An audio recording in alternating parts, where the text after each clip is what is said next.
Good morning, students. Today we are going to start our second unit. In this unit, very first, we are going to discuss chapter first, that is sole proprietorship. Sole means only and proprietorship means owner. एक ऐसा business जिसका only one person ही owner होता है, it is called sole proprietorship business. Sole proprietorship refers to form of business organization which is owned, managed and controlled by an individual who is recipient of all profits and bearer of all business risk. एक ऐसा single person जो सभी तरह की business activities के लिए खुद ही owner होता है, उनको खुद ही मैनेज करता है, सभी एक्टिविटीज़ पर उसी का ही कंट्रोल होता है और सभी प्रॉफिट्स को इंजॉय भी करता है और लॉसेस को बियर भी करता है. It means we can say that एक ऐसा बिजनेसमैन जिसके पास सिंगल ऑनरशिप है, पूरे बिजनेस की ऑनरशिप उसी के पास है. No sharing of profit and loss, वो अपने प्रॉफिट और लॉस को किसी के साथ शेयर नहीं करेगा, प्रॉफिट्स को खुद इंजॉय करेगा और लॉसेस को भी खुद ही बियर करेगा. वन मैन्स कैपिटल, अपनी ही कैपिटल लगाएगा, वो उसके ओन रिसोर्सेज भी हो सकते हैं और बोरोड रिसोर्सेज भी हो सकते हैं. Very important point is unlimited liability. Soul trader की जो लायबिलिटी है वो अनलिमिटेड होती है क्योंकि सोल ट्रेड में बिजनेस और बिजनेसमैन दोनों की सेपरेट एंटिटी नहीं होती, दोनों एक ही होते हैं. लेस लीगल फॉर्मेलिटीज़, अगर आप सोल ट्रेड एस्टैब्लिश करना चाहते हो तो आपको बहुत ज़्यादा लीगल फॉर्मेलिटीज़ नहीं करनी है. क्यों? क्योंकि सोल ट्रेड को हमें रजिस्टर्ड ही नहीं करवाना होता. वन मैन कंट्रोल, सभी की सभी एक्टिविटीज़ जितनी भी बिजनेस ऑर्गेनाइजेशन में कंडक्ट हो रही हैं, चाहे वो एडमिनिस्ट्रेशन से रिलेटेड हैं, चाहे वो सेल से रिलेटेड हैं, परचेज से रिलेटेड हैं, प्रोडक्शन से रिलेटेड हैं, मार्केटिंग से रिलेटेड हैं, सभी पर उस सिंगल पर्सन का कंट्रोल होता है. तो ऐसा पर्सन जो इन सब क्वालिटीज़ के साथ बिजनेस कर रहा है उस बिजनेस को हम क्या कहेंगे? Sole proprietorship. एग्जाम्पल से और क्लियर करेंगे. Common in areas of personalise service, कुछ ऐसे बिजनेस हैं जिनमें हम पर्सनल सर्विसेज अगर अपने कस्टमर को प्रोवाइड करते हैं तो वो ज़्यादा सेटिस्फाइड होते हैं और हमारे जो नंबर ऑफ कस्टमर्स हैं वो इंक्रीज़ हो जाते हैं. एग्जाम्पल ले सकते हो कॉफ़ी शॉप का, हेयर सैलून का, ब्यूटी पार्लर्स का, स्टिचिंग जॉब्स का, बेकरी आइटम्स का एंड एग्रीकल्चरल प्रोडक्ट्स का. इस टाइप के एग्जाम्पल्स हम ले सकते हैं कि जो सोल ट्रेड की फॉर्म में मोर बेनिफिशियल रहते हैं. Come to the features of sole trade. First one is individual ownership. The first important characteristic of the sole trade is that it is owned by one individual, which means that he is the sole owner of all the assets and the resources of the business. कोई और person उसके साथ assets, resources, liabilities को share नहीं करेगा. हर concept के ऊपर एक सिंगल पर्सन की ऑनरशिप रहेगी. Second one is sole management. सभी एक्टिविटीज़ को उसे अकेले ही मैनेज करना है, लेकिन इसका ये मतलब नहीं है कि अगर बिजनेस का स्केल लार्ज हो गया है सोल ट्रेड ही, तो अकेला ही एक पर्सन सारी एक्टिविटीज़ को हैंडल कर पाएगा, नहीं कर पाएगा. वो अपनी हेल्प के लिए एम्प्लॉयज़ अपॉइंट कर सकता है, हेल्पर रख सकता है, पियोन अपॉइंट कर सकता है, यानी कि वो किसी भी तरह का स्टाफ अपनी हेल्प के लिए अपॉइंट कर सकता है. Third one is unlimited liability. Soul trader की जो लायबिलिटी होती है वो अनलिमिटेड रहती है.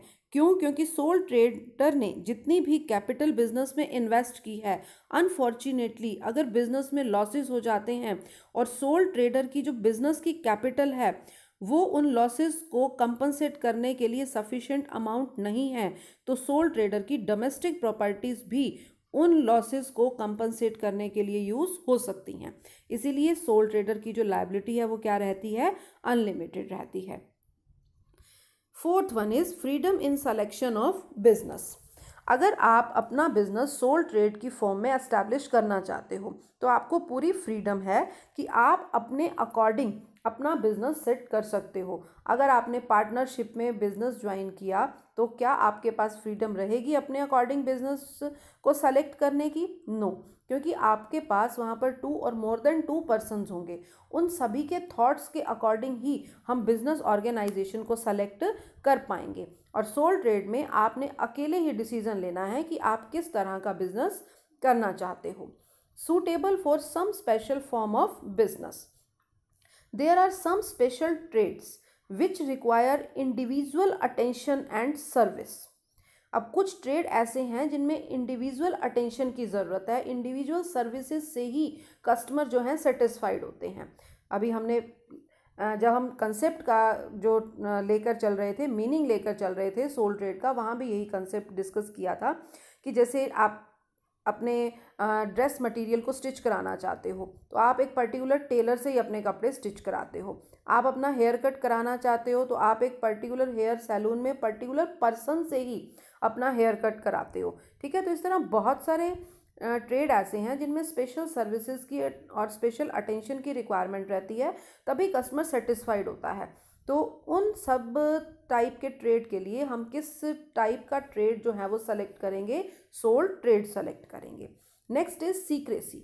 There is another speciality of a sole trade which is not found in any other form of business organisation, that is secrecy. सबसे ज़्यादा secrecy रहती ही कहाँ है? सोल ट्रेड में रहती है। सिर्फ सोल ट्रेडर ही एक ऐसा ट्रेडर है जो अपने थॉट्स को अपने माइंड में रखेगा, किसी दूसरे के साथ शेयर नहीं करेगा ताकि उसके कॉम्पिटिटर्स के पास उसके थॉट्स ट्रांसफ़र ना हो जाए। पार्टनरशिप में आपकी फर्म में 2 और मोर देन पर्सनस हैं, वो आपके थॉट्स किसी दूसरे पर्सन को ट्रांसफ़र कर सकते हैं। जॉइंट हिंदू फैमिली में भी ऐसा हो सकता है, कोऑपरेटिव स्टोर्स में भी ऐसा हो सकता है, कंपनी बिजनेस में भी ऐसा हो सकता है। लेकिन सोल ट्रेड ही एक अकेला ऐसा फॉर्म ऑफ बिजनेस ऑर्गेनाइजेशन है जिसमें सीक्रेसी का फीचर रहता है। Next one is undivided risk. The profit and loss of the sole trade are related to the owner only. He enjoys all the gains and bears all the losses. No separate legal entity. In this form of business organization, businessman and business are not considered separately. Businessman और business अलग अलग नहीं है, दोनों को एक ही माना जाता है। All the assets and liabilities of the business are that of the businessman. Business की जितनी लाइबिलिटीज़ हैं, जितनी एसेट्स हैं, वो सभी सेम एज्यूम की जाती हैं। किसके लिए? बिजनेसमैन के लिए एज्यूम की जाती हैं। इसी बेस पर ही अगर बिजनेस में अनफॉर्चुनेटली हैवी लॉसेस हो जाते हैं तो बिजनेसमैन की डोमेस्टिक प्रॉपर्टी तक यूज़ हो सकती है उन लॉसेस को कंपनसेट करने के लिए। These are the features of the sole proprietorship. Now come to the merits of sole proprietorship. First one is quick decision. Sole trade का जो बिजनेस होता है वो सिंगल हैंडेड होता है। सोल ट्रेडर को खुद ही सारे एक्टिविटीज़ पे कंट्रोल करना है, खुद ही मैनेजमेंट करना है, इसीलिए उसे किसी के साथ हर पॉइंट का डिस्कशन नहीं करना। जो भी डिसीज़न लेना है उसे अकेले को लेना है और वो ये काम क्विकली कर सकता है, क्योंकि अगर हम अदर पर्सनस के साथ अपने डिसीजंस को डिस्कस करते हैं, ठीक है, तो हमारे को टाइम भी चाहिए। लेकिन सोल ट्रेडर में किसी के साथ सोल ट्रेडर को डिस्कशन नहीं करनी है तो वो क्विक डिसीजंस ले सकता है। Next one is benefit of secrecy. अब जो थॉट्स हमारे सोल ट्रेडर के माइंड में हैं उन थॉट्स की हेल्प से वो अपने बिजनेस को ग्रोथ के पाथ पर ले जा सकता है। कॉम्पिटिटर्स को कुछ नहीं पता कि सोल ट्रेडर क्या करने वाला है, क्योंकि जो उसके माइंड में चल रहा है वो किसी के साथ शेयर नहीं कर रहा। उसने अपने बिजनेस के जो सीक्रेट्स हैं उनको बिल्कुल किसी के साथ शेयर नहीं करना है, जिससे वो ग्रोथ के पाथ पर बहुत क्विकली जो है वो एज्यूम हो सकता है।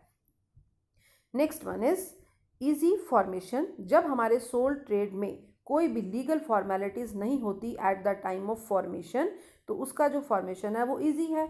कोई हमने पेपर वर्क नहीं करना, कोई कोर्ट में एप्लीकेशन फाइल नहीं करनी, कोई रजिस्ट्रेशन नहीं कराना, तो नो लीगल फॉर्मेलिटीज़, तो फॉर्मेशन क्या हो जाएगा? ईजी हो जाएगा।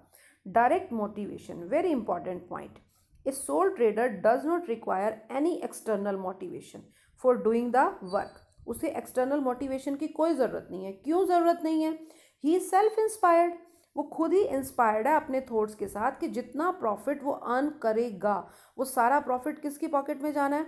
उसकी खुद की पॉकेट में जाना है। कोई दूसरा पर्सन नहीं है जो उसके प्रॉफिट्स में से शेयर ले लेगा। इसीलिए वो हर एक्टिविटी को करने के लिए सेल्फ इंस्पायर्ड रहता है, वो बहुत अच्छे से काम करता है, खुद मोटिवेट रहता है कि जितना मैं अर्न करूँगा वो सारा मेरी ही पॉकेट में जाएगा। Next one is personal control. वो अपनी हर मैनेजमेंट एक्टिविटीज़ के ऊपर, एडमिनिस्ट्रेटिव एक्टिविटीज़ के ऊपर पूरा कंट्रोल रखता है। चाहे उसने बिजनेस का स्केल लार्ज होने की वजह से कुछ एम्प्लॉयज़, हेल्पर्स अपॉइंट किए हुए हैं, लेकिन उन पर भी उनका पूरा कंट्रोल होता है। कोई भी एम्प्लॉय सोल ट्रेडर की मर्जी के बिना कोई भी एक्टिविटी कंडक्ट नहीं कर सकता। These are the merits of the sole proprietorship. Now come to the limitations of sole proprietorship. First one is limited sources of capital. अब यहाँ पर जो सोल ट्रेडर है उसकी खुद के फाइनेंशियल रिसोर्सेज और लोन लेने के जो उसके रिसोर्सेज हैं वो लिमिटेड रहेंगे। वो अपनी कैपिटल बिजनेस में इन्वेस्ट कर सकता है जितने उसके पास ओन फंड्स हैं, और अपनी एंटिटी, अपनी आइडेंटिटी के बिहाफ पर ही वो बैंक से लोन ले सकता है। तो कैपिटल रिसोर्सेज क्या हो गए? लिमिटेड हो गए। Second one is unstable existence. Unfortunately हमारा जो सोल ट्रेडर है वो बीमार हो जाता है, उसकी डेथ हो जाती है, तो हमारा जो बिज़नेस है वो क्या हो जाएगा? वाइंड अप हो जाएगा, क्योंकि उस बिज़नेस को चलाने वाला और कोई पर्सन नहीं है। वो अकेला उस बिज़नेस को क्या कर रहा था? कंडक्ट कर रहा था। सारी एक्टिविटीज़ के ऊपर उसी का ही कंट्रोल था, सब कुछ वो सिंगल हैंडेड जो है वो हैंडल कर रहा था। अब उसके ना रहने से या उसकी इलनेस की वजह से बिजनेस क्या हो सकता है? वाइंड अप हो सकता है। Unbalanced management, very important point. In the sole trade all the activities like sale, purchase, production, marketing, finance have to be perform by the trader himself. सारी एक्टिविटीज़ को वो खुद कंट्रोल कर रहा है। And generally no single individual can be so capable as to perform all this activities successfully. Generally हम ये देखते हैं कि कोई भी एक सिंगल पर्सन इतना कैपेबल नहीं होता कि उसमें ये सारी की सारी क्वालिटीज़ हों। तो इसीलिए यहाँ पर जो मैनेजमेंट है वो अनबैलेंस्ड रहता है। हमारे कहने का मतलब ये है कि कोई भी पर्सन इतना कैपेबल नहीं है कि उसे हर फील्ड की प्रॉपर नॉलेज हो और वो हर फील्ड के डिसीज़न बड़ी परफेक्शन से ले पाए। तो इसीलिए यहाँ पर वो कुछ डिसीज़न ऐसे लेगा ही लेगा जो डिसीज़न अनबैलेंस्ड होंगे। Last one is unlimited liability. This point is already discussed in the features. Businessman और बिजनेस दोनों की सेपरेट एंटिटी नहीं होती। किस ट्रेड में? सोल ट्रेड में। तो यहाँ पर जो भी लायबिलिटीज़ बिजनेस की हैं वो किसकी हैं? बिजनेसमैन की हैं। अगर बिजनेस उन लायबिलिटीज़ को अपनी एसेट से कंपनसेट करने में कैपेबल नहीं है तो बिजनेसमैन की पर्सनल प्रॉपर्टी से वो लायबिलिटीज़ क्या की जाएंगी? कंपनसेट की जाएंगी। These are the limitations of sole proprietorship. Now come to the case studies of this chapter. First one is Deepak started a catering business few years back. Due to perpetual losses in business, he has now decided to close it down. He owes rupees 3 lakh to a supplier from whom he had been procuring goods on credit. His business funds are insufficient to repay the debt. अब हमारा case क्या है? Case कहता है कि दीपक ने catering का business start किया, उस बिजनेस में उसको हैवी लॉसेस हो गए जिसकी वजह से वो अपने बिजनेस को बंद करने जा रहा है। अब जिस पर्सन से वो गुड सप्लाई करवाता था, यानी कि जो उसका सप्लायर था, उसने उसे 3 लाख रुपीज़ रिटर्न करने हैं। His business funds are insufficient to repay the debt. उसके बिजनेस के अंदर जितने फंड्स हैं, जितनी एसेट्स हैं, उनका अमाउंट 3 लाख रुपीज़ से कम है जिससे वो अपने सप्लायर की पेमेंट कर सके। Now the question is, can supplier recover his dues from the personal assets of Deepak since the business assets are insufficient? Why और why not? Give a suitable reason in support of your answer. अब देखिए question में वो कह रहा है आपको कि क्या सप्लायर दीपक की पर्सनल एसेट्स को यूज़ कर सकता है अपने डेट को कंपनसेट करने के लिए? अगर कर सकता है तो रीज़न भी बताइए कि क्यों कर सकता है। तो फर्स्ट आंसर हम इसका स्टडी करेंगे कि दीपक की जो पर्सनल एसेट्स हैं वो इस बिज़नेस में यूज़ हो सकती हैं। क्यों हो सकती हैं? क्योंकि दीपक किस टाइप का बिजनेस कर रहा है? सोल ट्रेड का बिजनेस कर रहा है।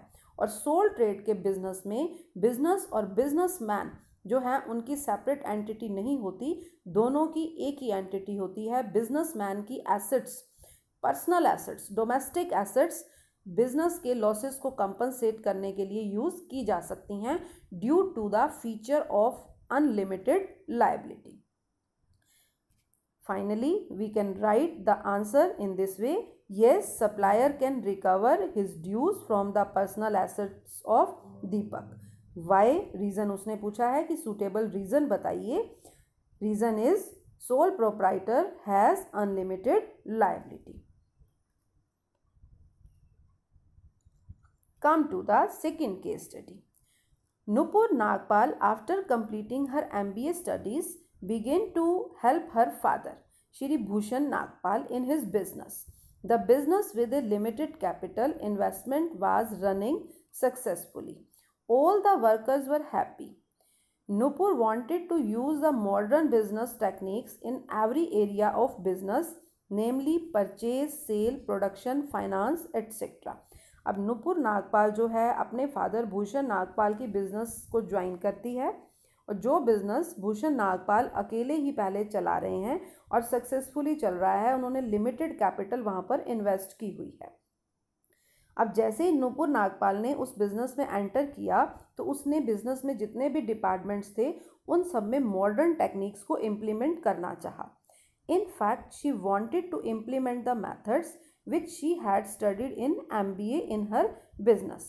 As soon as she started interfering in the business with her latest techniques, the worker began to protest against her. जैसे ही उसने न्यू मेथड्स जो उसने MBA की स्टडीज़ में सीखे थे, न्यू टेक्निक्स जो उसने MBA की स्टडीज़ में सीखी थी, उन सबको अपने बिजनेस में इम्प्लीमेंट करना शुरू किया, जो वर्कर्स थे उन्होंने उसको प्रोटेस्ट करना, विरोध करना स्टार्ट कर दिया। Looking at the increasing protest against herself, she became disappointed. जैसे ही वर्कर्स ने उसका जो है अपोज करना स्टार्ट किया, वो बहुत ही परेशान हो गई, डिसअपॉइंटेड हो गई। Ultimately, she gave up her business and started working in another company. Finally उसने जो बिज़नेस था वो अपने फादर को वापस हैंड ओवर कर दिया कि आप अपने हिसाब से इसे चलाइए, और उसने किसी अनदर कंपनी में जॉब ज्वाइन कर लिया। In the business such circumstances were created that even her father could not take any balance decision. Good workers began to leave the business. The goodwill of business in the market went on declining. At that time, the liabilities of business became many times more than his assets. On account of the pressure exerted on him by the creditors, Mr. Nagpal cleared the debts of business by disposing of his domestic properties. Mr. Nagpal could not bear with this situation, and owing to his heart failure, he died. Ultimately, the business got closed. अब देखिए, नुपुर नागपाल ने जब another company को join कर लिया और उसके father को उसने बिजनेस हैंड ओवर कर दिया, तो उस सिचुएशन में एक ऐसा जो है सिचुएशन क्रिएट हुआ कि जो पुराने और अच्छे वर्कर्स थे वो बिजनेस ऑर्गेनाइजेशन को छोड़कर चले गए, और मार्केट में उनके ऊपर बहुत ज़्यादा लोन, बहुत ज़्यादा लायबिलिटीज़ क्रिएट हो गई, और अमाउंट इतना ज़्यादा हो गया कि उसके फादर कोई भी बैलेंस डिसीजन लेने के लिए कैपेबल नहीं रहे, और फाइनली उन्हें अपनी पर्सनल प्रॉपर्टीज़ को सेल करने के बाद अपने बिजनेस की लायबिलिटीज़ को चुकाना पड़ा, कंपनसेट करना पड़ा, पे करना पड़ा। अब जिस पर्सन की डोमेस्टिक प्रॉपर्टीज सेल हो गई, यानी मिस्टर भूषण नागपाल, वो इस जो सिचुएशन थी, जो ये लॉस था, वो इसको बियर नहीं कर पाए। फाइनली उन्हें हार्ट फेल हो गया और उनकी डेथ हो गई, और बिजनेस क्या हो गया, वाइंड अप हो गया। This is the case. अब इस केस के बिहाफ पर जो एग्जामिनर है वो आपसे क्या क्वेश्चन पूछना चाहता है? First question is to which form of business organisation is concerned in the above paragraph, कि इस जो पैराग्राफ यानी कि जो केस स्टडी आपने रीड किया, इस केस स्टडी में आपसे किस फॉर्म ऑफ बिजनेस की बात की गई है। The answer is sole trade.